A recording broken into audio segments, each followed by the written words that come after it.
¿Qué tal? Video tutorial número 8 del curso de Python 3. Seguimos desarrollando nuestro primer caso de uso y lo hacemos creando la clase cuaderno. Estamos dentro del módulo cuaderno.py.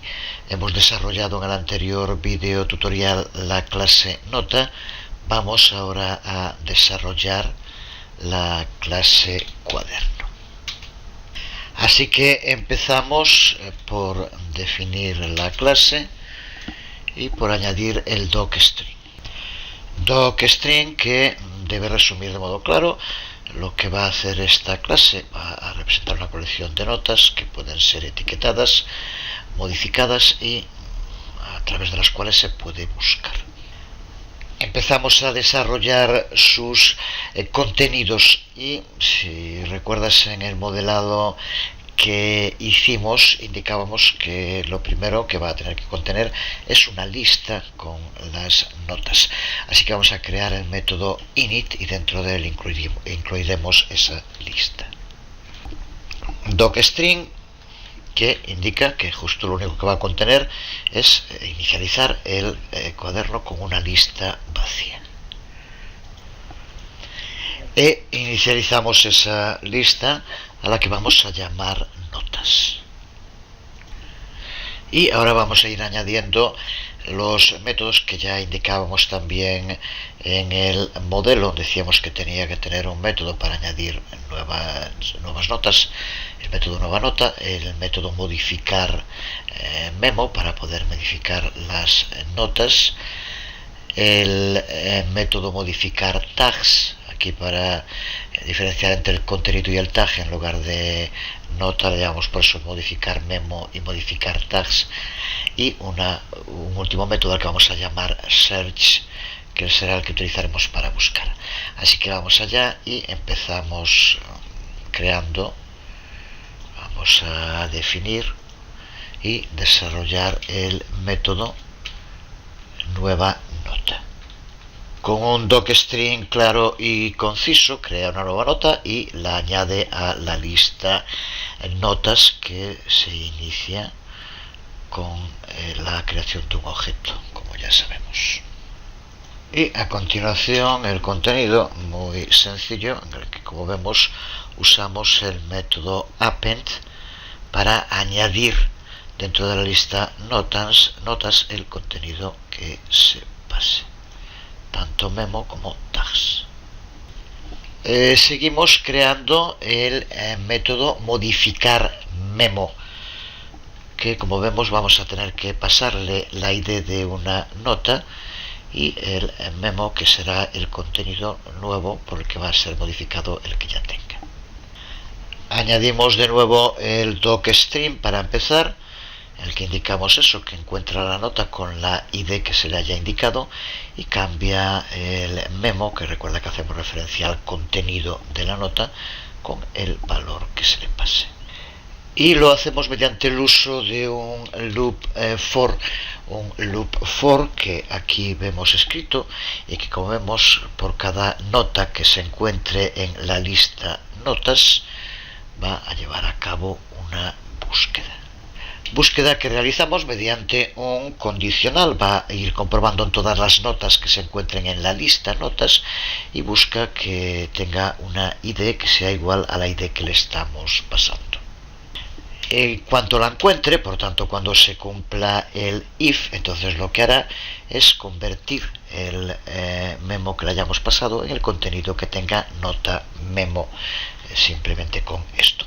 Y en el momento en el que se haga, lo que haremos también es un break. En el momento en el que se cambia, se sale del loop. Hacemos un break en ese caso. Antes de continuar, decir que me ha comentado alguna persona que, aunque le parece bien, le había sorprendido que empezara el curso con clases y objetos en lugar de centrarme primero en los elementos del lenguaje estructurado, como variables, loop, condicionales, funciones, etc. Desde luego no es una casualidad, ni mucho menos una improvisación. Es cierto que así lo hice en cursos como el de PHP, el de Java, el de C++, pero de esos trabajos también extraje mis propias conclusiones, mis experiencias. Y creo que para entender en detalle la programación orientada a objetos hay que entender que los objetos son lo primero, que cuando desarrollemos nuestro código, como estamos viendo ahora, lo primero que me debo plantear es qué paquetes, qué módulos y qué clases voy a utilizar y cómo se van a relacionar entre sí. Posteriormente, decidir qué atributos y métodos va a incluir cada clase, y dentro de los métodos es donde iremos incluyendo variables, loop, condicionales, tipos de datos. Y no creo que sea la mejor idea hacerlo al contrario, empezar con lo que dentro de la estructura del código va a estar en el nivel más bajo. No quiero decir que no pueda hacerse los otros cursos, seguí esa estructura y parece que a bastante gente le han sido útiles. Pero lo cierto es que desde el punto de vista conceptual, hablar de una variable, una función, un condicional o un loop es lo mismo en cualquier lenguaje de programación. Es cierto que puede presentar distintos tipos y modificaciones en la sintaxis. Es justo lo que vemos aquí. Que estamos usando es un loop for in. Es muy distinto de otros loops for que podemos ver. Aquí indica que va a buscar nota in dentro de, y en este caso es una lista, self notas. Va a buscar dentro de todas las notas que se encuentren dentro de esta lista. En cuanto al condicional, es un if, y como vemos lo único que haces aquí es comparar dos variables y ver si coinciden o no. En definitiva, para cualquier persona que ya haya trabajado con algún otro lenguaje de programación, este código tiene que entenderlo sin el más mínimo problema. Para la gente que sea la primera vez que se introduce en programación, que no se preocupe, seguiremos trabajando con todos estos elementos clave en programación. Vamos a ver, es prácticamente imposible que haya un programa, aunque sea muy sencillo, que no utilice loops, que no utilice condicionales. Iremos viendo la sintaxis y después también el trabajo de cada uno. Es muy fácil acudir a recetas de Python en este caso y ver cómo es la sintaxis en concreto. De todos modos, en su momento en el curso también dedicaremos algo así como una vista intensiva a los elementos que podemos considerar en la base del lenguaje de programación, los que acabo de decir ahora. Pero en fin, yo creo que es un buen camino el que estamos siguiendo y vamos a seguir por aquí. Del mismo modo, creo que no debería haber muchos problemas para entender una palabra clave como break. Aquí lo que se hace con este break es indicar que en cuanto se cumpla en algún momento dentro de este loop que está buscando el condicional, en cuanto if nota id sea igual a nota id, es que ha encontrado una nota que tiene el ID que le hemos pasado, y por lo tanto el break hace que deje de seguir buscando porque ya ha encontrado lo que quería. Porque aquí, de nuevo, un poco parándonos en lo que es el flujo, la mecánica básica de la programación, aquí estamos definiendo un método que posteriormente tendrá que ser llamado desde algún sitio. Lo que hace este break es que, por lo tanto, deja de ejecutarse este método y vuelve al sitio de donde se ha llamado, ya le ha encontrado lo que se busca, y a partir de ahí se seguirá ejecutando el código desde el lugar donde se llamó a este método. Seguimos con nuestro código y vamos ahora a crear el método modificar tags. Veremos cómo es un método prácticamente calcado al de modificar memo, pero eso que en un principio puede parecer que está bien, en la práctica ya veremos cómo no lo está tanto, pero hablaremos de eso en su momento. Por ahora seguimos desarrollando, y como vemos aquí tenemos ahora modificar tags, en el que tendremos que pasarle de nuevo la nota id, y ahora en lugar de buscar en el contenido tendremos que buscar en los tags que tengan las notas. Bueno, antes de nada pido disculpas es de uno de esos momentos en los que no tienes muy claro si volver a grabar todo lo que hice en este último rato o simplemente llevar a cabo el cambio, porque observa como aquí, cuando he escrito lo que hay que hacer, cuando se encuentra una nota que tenga el ID indicado, he vuelto a poner otra vez el mismo código. Esto es un error. Lo que tendría que haber escrito es esto. O sea que ahí es mal. Si cuando lo encuentre, lo que hace es cambiar el contenido, va a pasársele el memo que hayamos escrito a nota memo, con lo cual se modifica. En fin, es un error. Me imagino que cuando estuve hablando habría alguno que está diciendo, pero este tío que dice que hizo ahí, bueno, en fin, fue una equivocación. Ahora justo este otro método que estamos creando va a hacer exactamente lo mismo. La única diferencia es que aquí, en lugar de nota memo, lo que tendremos que hacer es buscar por nota tags y llevar a cabo el cambio en los tags según se indique. En fin, cuando se escribe código, lo que acaba de pasar ahora, aparte de demostrar que soy bastante manazas, pues es algo muy común. Eso es lo que provoca después los bugs, cuando de pronto, pero ¿por qué me va mal? Y acabas encontrando que donde tenías que poner nota memo igual a memo, has puesto nota id igual a nota id repetido. Sería un ejemplo de ese bug que tendrías que buscar posteriormente. Vamos allá. Empezamos como en el otro caso, poniendo el docstring en el que tengamos ahora, que lo que hacemos es buscar una nota por el id y cambiamos el tag. Y en cuanto al contenido, ya decía que exactamente como el de modificar memo, simplemente aquí en lugar de nota memo igual a memo, tenemos que poner nota tags igual a tags, que es el contenido que ya puedes ver aquí completo. Dentro de un rato volveremos a hablar de este tema, pero de momento seguimos con el último método que vamos a incluir en Cuaderno, que es el método de búsqueda. Vamos a llamarle search. Así que nos situamos de nuevo. Recuerda la clave en Python de la indentación que ya hemos dicho. De nuevo empezamos por añadir el docstring, en el que dice simplemente eso, que encuentra las notas que concuerden con el filtro string que se le pase.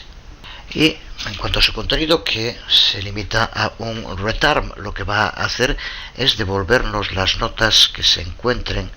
Aquí, como vemos, de nuevo usamos un for in en self notas. Y ahora indicamos que nos la devuelva si nota coincide con el filtro, y aquí es ahora donde usamos el método match, que tienes que recordar porque es el método que desarrollamos en el anterior vídeo tutorial, que se encuentra dentro de la clase nota. Pues Alejo, con esto tenemos creado nuestra clase Cuaderno con todo su contenido, la lista y los métodos que incluye. Una primera versión, porque ya veremos después cómo realizaremos algún ajuste, algunos cambios. Pero ya estamos ya estamos preparados para probar que funcione de modo correcto. Así que vamos al intérprete interactivo y probamos la nueva clase. Aquí estamos en la consola interactiva. El otro día también me preguntaba una persona, no sé si me quedó muy claro, pero me preguntaba cómo podía copiar en la consola. Recuerda que aquí vamos a poder ejecutar código, pero mientras que no lo ejecutemos, yo aquí ahora estoy en el prompt y aquí puedo pegar código, puedo modificarlo. Por ejemplo, lo que vamos a hacer ahora, yo puedo, esto si quiero puedo cambiarlo. Y ya vemos cómo podemos borrar, podemos añadir lo que sea. Pero claro, si ahora, ya que no me lo vaya a cambiar aquí, porque no ves aquí, no, tiene que ser con C mayúscula, si no daría error. Ahora tal como está. Yo ahora si lo ejecuto, en este caso se lleva a cabo el import porque está correcto, pero se lleva a cabo en lugar de modificaciones, ahora sí que ya no lo puedo modificar porque no tendría sentido, es algo que ya he ejecutado. Puedo seguir aquí ejecutando el código que quisiera. Por ejemplo, si yo justo pasara lo que decía antes, aquí ahora puedo volver. Vamos a copiar esto.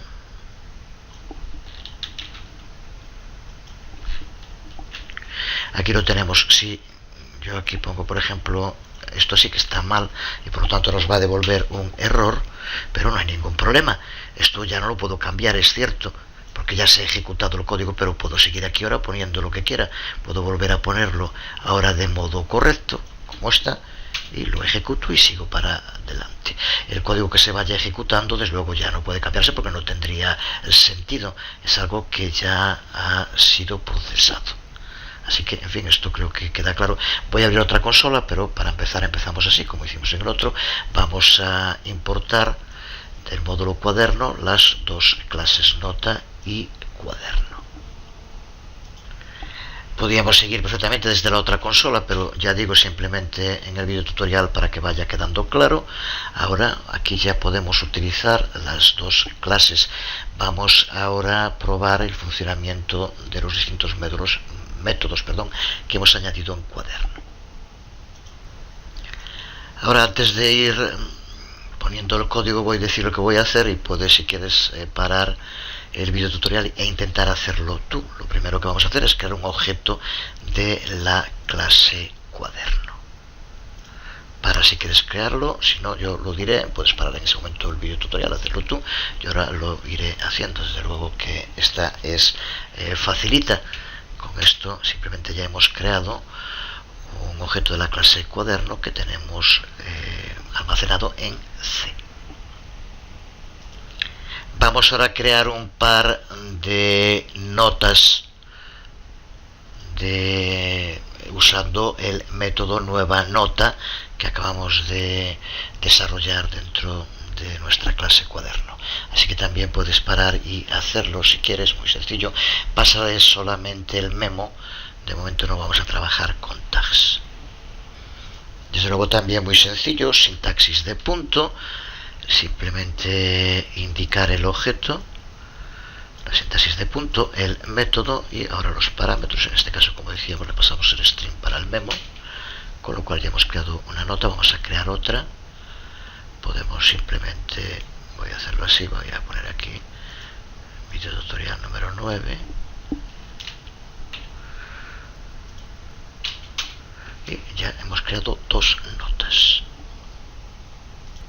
Intenta ahora acceder a el contenido que se encuentra en la lista. Recuerda que a la lista le hemos llamado notas. De nuevo, muy sencillo. Simplemente escribimos C notas y observa cómo nos devuelve cuaderno nota object, el primer object que tiene una de las notas, y cuaderno nota object, el segundo object que tiene. Ya dijimos en su momento que esta es la localización en memoria, desde luego distinta para cada una de las notas. Intenta ahora acceder al ID que tiene cada una de las notas. Recuerda que se encuentran en una lista. La lista numera los contenidos, pero a partir del valor 0. La primera ID va a ser con el valor 0. Hay que ponerlo. Recuerda cuando creamos la lista notas que lo hicimos en lugar de con paréntesis, con corchetes. Pues ahora esto también, de nuevo, a poco que hayas trabajado en código tienes que saberlo. Lo que tenemos que pasarle es el número del elemento al que queremos acceder entre corchetes. Aquí será el primer elemento de la lista con el valor 0 y le indicamos que recupere el ID, el atributo que se le ha asignado, y observa cómo nos devuelve 1.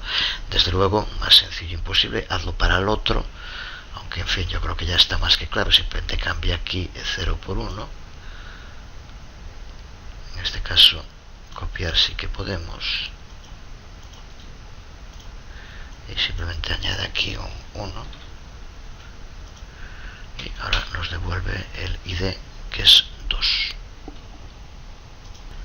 Intenta acceder ahora, en lugar de al ID, a el otro atributo que forma la nota, que recuerda que le llamamos memo para el contenido. De nuevo, es muy fácil.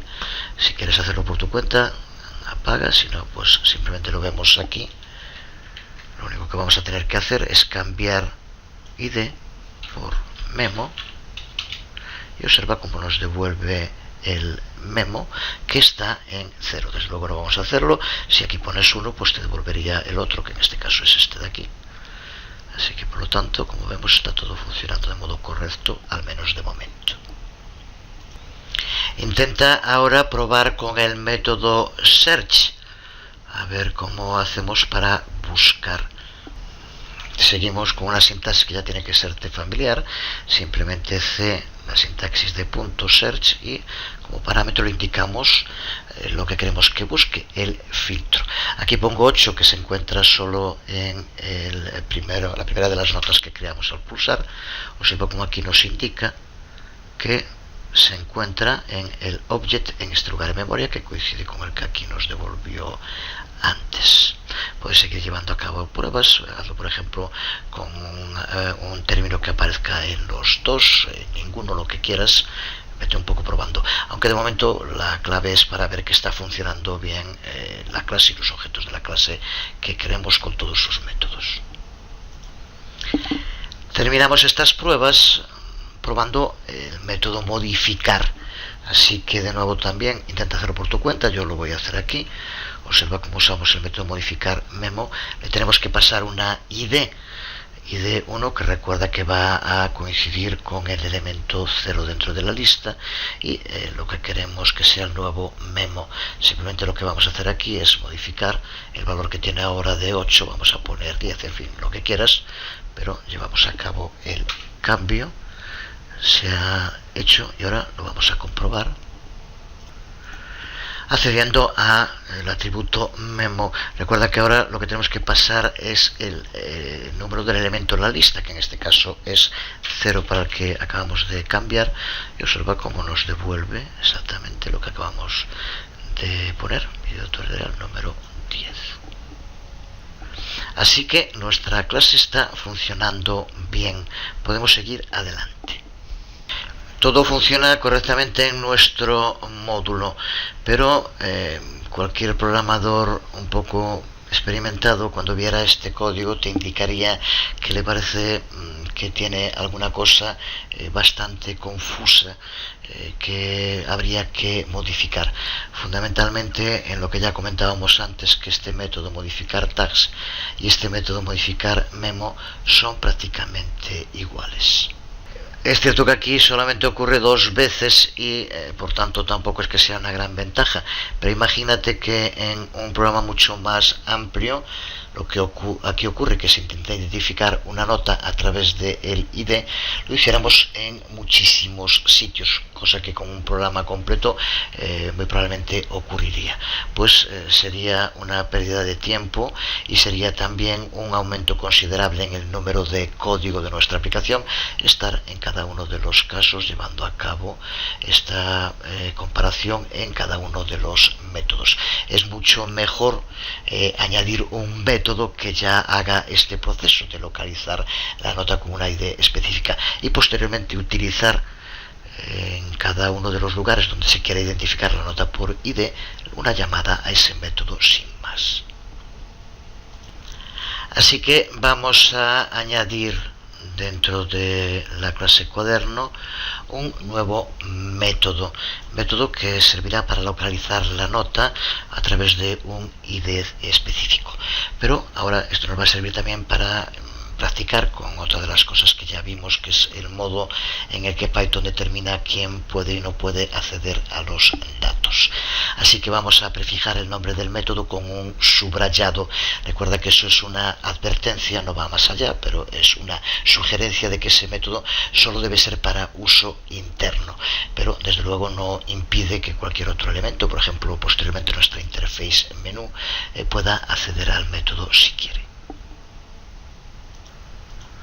Así que vamos allá, vamos a colocarnos bien por la indentación que ya ves como Sublime Text nos lo hace muy sencillo. Ya para cada una de las indentaciones aparece aquí estas líneas verticales, así que es un método, por lo tanto tiene que ir ahí. Y observa como ahora le llamamos al método encontrar nota, pero lo que hacemos es prefijar un subrayado que ya tiene la función que hemos dicho, y ahora aquí lo único que hacemos es pasarle la nota ID y prácticamente ahora lo vamos a ver. Lo que hacemos es llevar esta parte del código que usamos antes dentro de un método.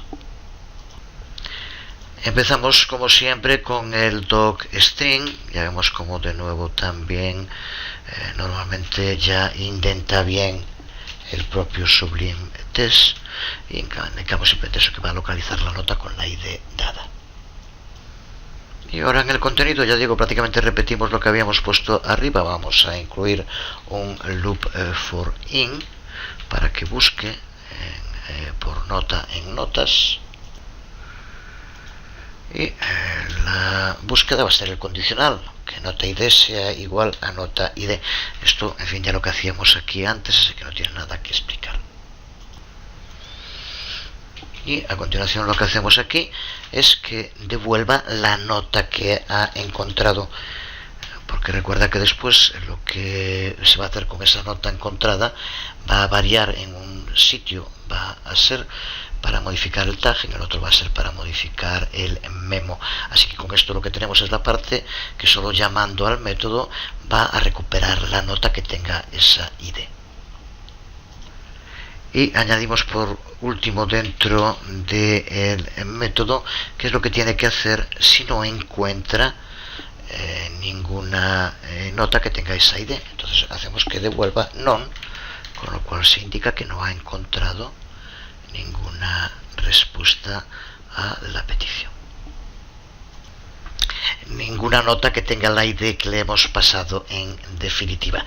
Pues ahora que hemos creado este nuevo método, podemos modificar los dos métodos, tanto modificar memo como modificar tags, para que llamen a ese método en lugar de escribir aquí el loop for directamente. Observa el importante cambio en el código, porque todo lo que aquí teníamos antes ahora lo vamos a tener en una única línea, porque ahora lo único que tendremos que hacer es indicar llamada al método encontrar nota pasándole una ID, y lo que nos devuelva le aplicamos entonces a su atributo memo el cambio, el nuevo memo que se haya escrito. Así que así de sencillo, y como vemos permite simplificar mucho el código. Y en tags exactamente lo mismo, es otra prueba de la tremenda elegancia de Python como lenguaje.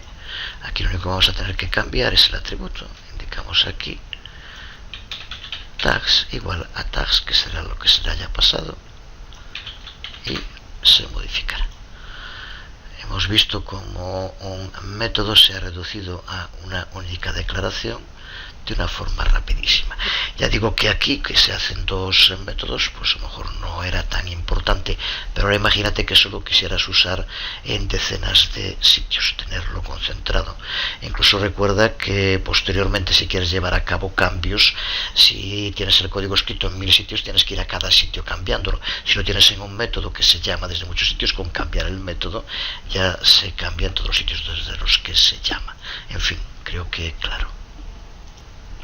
Pues ya tenemos nuestro módulo cuaderno completo, con sus dos clases funcionando, comprobadas, con todos los atributos, la lista, los métodos que necesitan. Ya estamos preparados ahora para desarrollar el otro módulo, el módulo menú, que recuerda que es el que le va a permitir al usuario escribir elecciones para llevar a cabo los distintos cambios en el cuaderno. Será lo que hagamos en el siguiente vídeo tutorial, en el que ya terminaremos este primer caso de uso. Por hoy nada más, quedamos aquí. Os hablo Jesús Conde. Nos vemos.